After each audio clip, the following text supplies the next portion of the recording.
Hey, what's up guys? Hopefully you are doing good. Welcome to my YouTube channel AntiMUNIR. তো bros, ব্যাপারটা যেটা হয়েছে সেটা হলো আজকে আপনাদের সঙ্গে খুবই গুরুত্বপূর্ণ বিষয় নিয়ে ডিসকাস করতে আসছি। আর সেই দুটি গুরুত্বপূর্ণ বিষয় হলো ইন্টারন্যাশনাল বাইক ট্যুর আর ইন্টারন্যাশনাল ড্রাইভিং লাইসেন্স। তো যেহেতু ইন্টারন্যাশনাল ট্যুর দিতে গেলে অবশ্যই আমাদের ইন্টারন্যাশনাল ড্রাইভিং লাইসেন্স দরকার।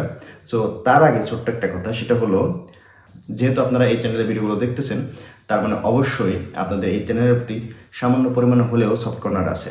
আর সেই সফট কর্নার থেকেই যদি আপনারা একটু এই চ্যানেলটিকে সাপোর্ট করে দেন, তাহলে নতুন নতুন ব্লগ তৈরি করতে আমি অবশ্যই ইন্সপায়ার হব। সো আশা করি আপনারা এই ছোট্ট চ্যানেলটিকে সাপোর্ট করে দেবেন ইনশাল্লাহ। তো যেহেতু ইন্টারন্যাশনাল ট্যুর করতে যাচ্ছি, তাহলে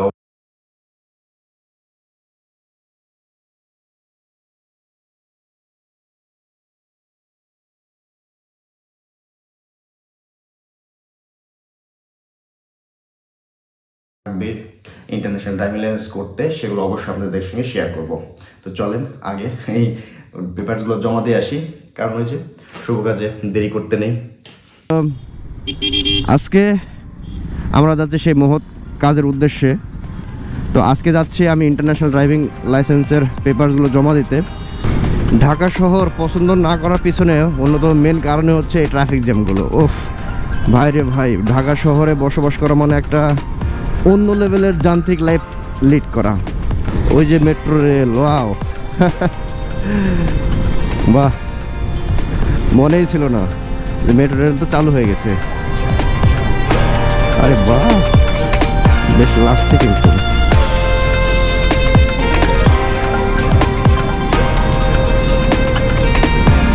আরে শিট,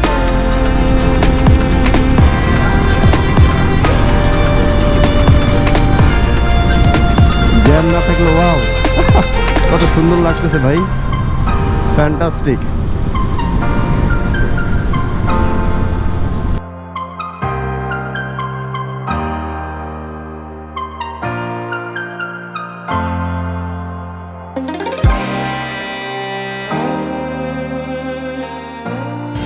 আমার ড্রাইভিং লাইসেন্সের কাগজপত্র সব জমা দেওয়া শেষ। দাঁড়ান আপনাদের দেখায় যে আসলে এটা কোন জায়গাটা।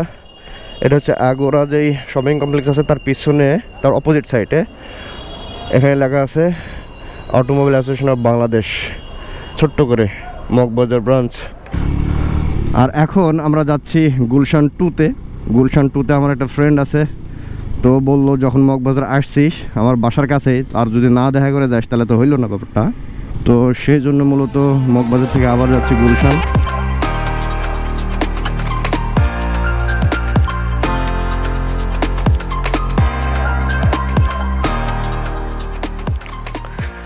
তো গাইজ, এই হলো আমার ইন্টারন্যাশনাল ড্রাইভিং পারমিট।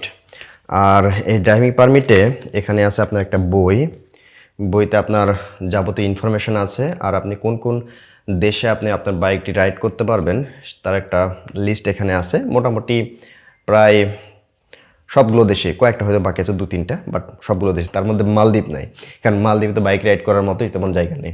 তো যাই হোক, আর এইটা হচ্ছে সেই বই, আর এটা হচ্ছে সেই কাঙ্ক্ষিত ড্রাইভিং লাইসেন্স কার্ড। তো এই কার্ডটি যদিও ন্যাশনাল ড্রাইভিং লাইসেন্সের মতো অত সুন্দর লাগেনি আমার কাছে মোটামুটি, বাট ইন্টারন্যাশনাল ড্রাইভিং পারমিট অনুযায়ী আরও বেশি সুন্দর এবং গর্জিয়াস হওয়া উচিত ছিল। আর এই ড্রাইভিং লাইসেন্সটা হাতে পাওয়ার পর আমি যে কত এক্সাইটেড সেটা আসলে আপনাদেরকে বলে বোঝাতে পারবো না। যে এখন মনে হচ্ছে যে কবে আমি বিদেশে বাইক রাইড করতে যাব। তো যাই হোক, বিদেশে যাওয়ার আগে আপনাদেরকে কিছু বিষয় শেয়ার করি, সেটা হচ্ছে আপনারা কিভাবে এই ড্রাইভিং লাইসেন্সটি করবেন। তো এই ইন্টারন্যাশনাল ড্রাইভিং পারমিট করার জন্য আপনার বাংলাদেশ অটোমোবাইল অ্যাসোসিয়েশনের ওয়েবসাইট থেকে একটি ফর্ম ডাউনলোড করতে হবে। সেই ফর্ম ডাউনলোড করে প্রিন্ট আউট করে ফিল আপ করতে হবে আপনার যাবতীয় ইনফরমেশন দিয়ে। দেন আপনার বাংলাদেশের বৈধ পাসপোর্টের ফটোকপি, আপনার ন্যাশনাল ড্রাইভিং লাইসেন্সের ফটোকপি এবং আপনার স্ট্যাম্প সাইজের 4 কপি ছবি নিয়ে ঢাকা মগবাজারের এগোরা শপিং কমপ্লেক্সের অপোজিটে বাংলাদেশ অটোমোবাইল অ্যাসোসিয়েশন অফিসে জমা দিয়ে আসতে হবে। তো আর আরেকটা কথা, যখন আপনারা আপনাদের ন্যাশনাল ড্রাইভিং লাইসেন্সের যে ফটোকপি জমা দিবেন, সেই ফটোকপিটি অবশ্যই আপনাদের স্ব বিআরটিএ থেকে সত্যায়িত করে নিতে হবে। যদি আপনার ড্রাইভিং লাইসেন্সটি ঢাকা মিরপুর বিআরটিতে করা হয় তাহলে এই সত্যায়িত করা লাগবে না। তো আরেকটা ব্যাপার, আপনারা যদি সত্যায়িত না করেন তাহলে আপনাদের 1000 টাকা এক্সট্রা দিতে হবে আর কি। আর এখন এই ড্রাইভিং লাইসেন্স করতে গেলে কত টাকা আপনাকে ফি দিতে হবে?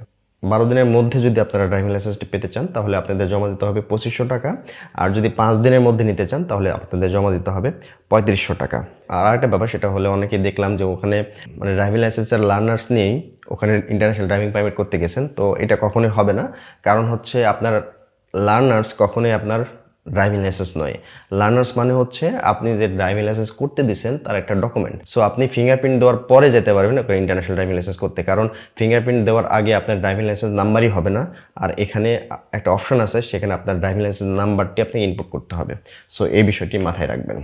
আর যেহেতু ইন্টারন্যাশনাল ড্রাইভিং লাইসেন্স হয়ে গেল, এখন ইন্টারন্যাশনাল বাইক ট্যুর দেওয়ার পালা। তো অবশ্যই ইন্টারন্যাশনাল রাইড দেব। কোথায় দেব, কোন দেশে দেব, যখন দেব তখনই আপনারা জানতে পারবেন ইনশাআল্লাহ। আর হ্যাঁ, খুব তাড়াতাড়ি ইন্টারন্যাশনাল রাইড হচ্ছে। সো পরবর্তীতে ইনশাআল্লাহ আপনাদের সঙ্গে দেখা হবে ইন্টারন্যাশনাল রাইডে। সো ততদিন আপনারা সবাই ভালো থাকুন, সুস্থ থাকুন। আল্লাহ হাফেজ।